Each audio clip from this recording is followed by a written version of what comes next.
In the name of the Father, Son, and Holy Spirit. Amen.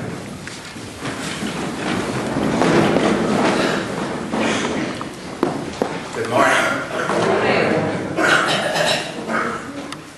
When I hear that not a hair of your head shall perish, I know that the Bible is not absolutely literal. There's proof. But that doesn't take a bit away from the truth of it, of course.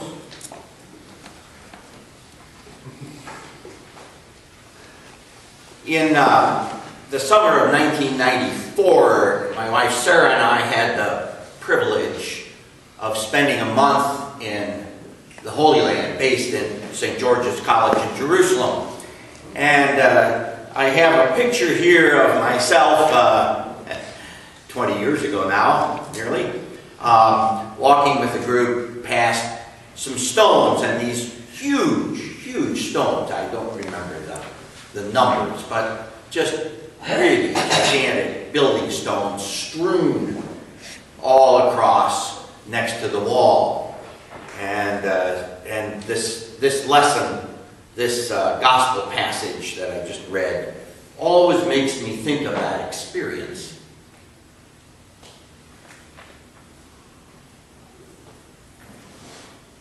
Today, this week, the Philippines, the people of the Central Philippines, have continued suffering, and they have suffered, I heard this year, in various parts of that country, 27 different typhoons.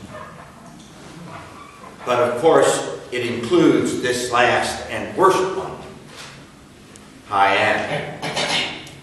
We today, we're just talking in the narthex about the strange, unsettled weather. 65 degrees today, they say, and snow in the morning, or that's what they say. Who knows? But we don't always take their word for that. But regardless, great changes, and in very short periods of time, here in the middle of November. A heck of a storm tonight and tomorrow, they say, rain. So, of course, the question is raised.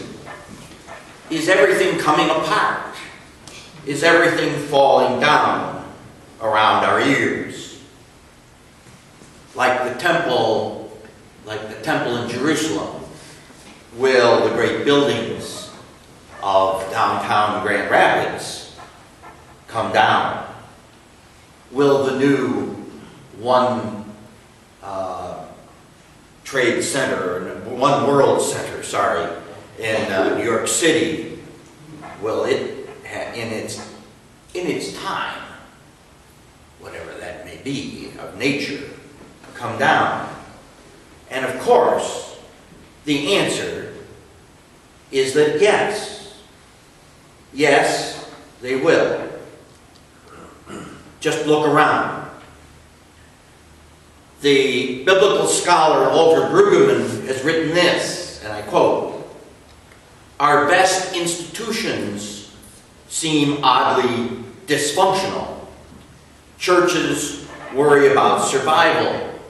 Courts only sometimes yield justice. Medical institutions provide wonderful, but nevertheless, across the whole population, sporadic access and care. Schools only sometimes succeed at educating. And all our institutions seem in a deep crisis of purpose as well as finances. Doublespeak, sometimes topping what was predicted in the book 1984, has largely driven out serious political discourse, so that a genuine public agenda is difficult to imagine, much less achieve." Unquote.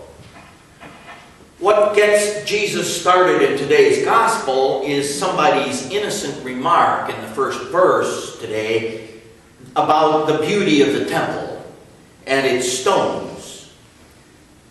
Jesus whirls around and says to the pilgrim, "Not one stone will be left upon another. All will be thrown down." And of course, in 70 AD, that happened. The holiest ground we know, he says, will tumble down around you, will one day be ruins. Every temple is a doomed house and will die. The destruction of the temple for the first century Jews would be comparable to what for us? The destruction perhaps of Wall Street for some, the World Trade Center, the Pentagon, whatever it is in our own minds. And by the way, I heard this last week that officials spent 5 hours in a room arguing over whether One World Center in New York City or the Willis Tower in Chicago is now the tallest in the United States. Arguing over the spire on the top of one of them and whether that counts or not, and so on, while people go without food or medicine in the streets beneath both of those buildings. In the beginning, the temple is a tent with plenty of room for the Spirit to blow through it. But over time, it fills up with bad furniture, builds additions until it has to fall of its own weight. In our age, the landscape is lit up and littered with burning temples, including government, our cities,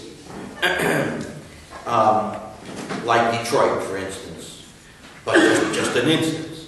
The family, the military, the churches, business and industry, technology. Things fall apart and all will be thrown down. And we dig in our heels, or sometimes we do anyway, and fight a defensive rearguard action with in all kinds of ways. Amendments and new laws, prepare protection and build new edifices and fight wars, all the while denying that there's a problem about the destruction of our old temples.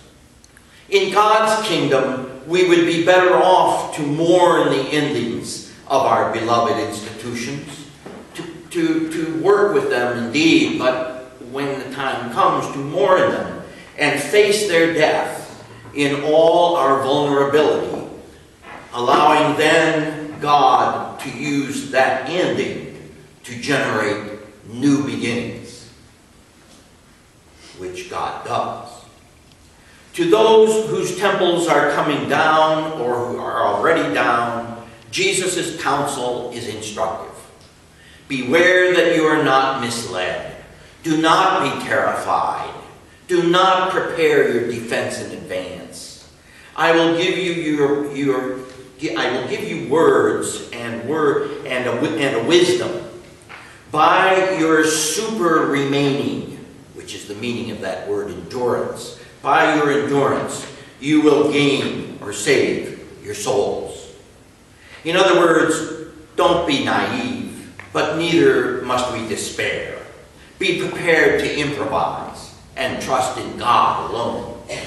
Hold fast and stand firm to hope.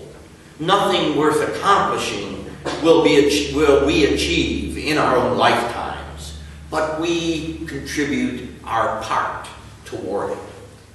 Our trust, our faith, and our hope are not in even the dearest of our institutions. They are in God. Be not afraid for your life. From the times of, how we view death determines how we view and how we live life. If we are not afraid to die, then we have no fear of living boldly and risking and living more fully. We accept death as a friend, then we can live fully, abundantly, and with confidence as people whose principal identity is as beloved children of God. In the same way, in our political, social, and economic institutions, as they struggle for life, the diocese with all kinds of problems, not to mention Medicare, our social network, Social Security, the regular military, the courts, our public schools, and so on. We need not fear those dislocations. We can embrace life. So too the ultimate end of time in what is called the eschaton, and we're now into that, those last weeks of the year and approaching Advent, of course, gives meaning to the present. Do we believe this? I don't really know if I always believe it. In fact, I'm sure that I don't always believe it.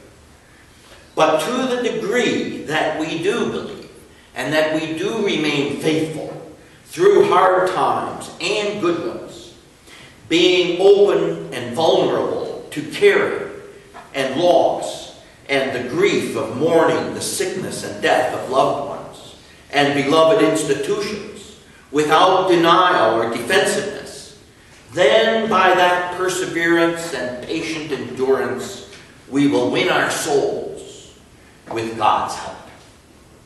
Finally, I want to acknowledge how countercultural and even counterintuitive all of this is. Ours is a culture of very short attention spans and throwaways and denials. If something does not work, we replace it. If someone doesn't satisfy us, we find another companion. If a church or a government does not meet our desires, we turn away from it. Faithfulness is not a strong suit of this culture.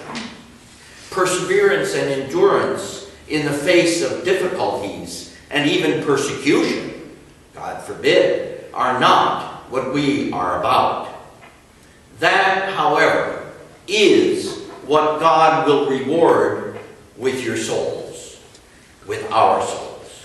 Even with the desolation of our beloved temples and churches and other institutions, the end time is always breaking into the present here and now at Holy Trinity, bringing with it hope and newness of life, as the Lord makes all things new and holy and redeemed. In the name of our Lord Jesus Christ.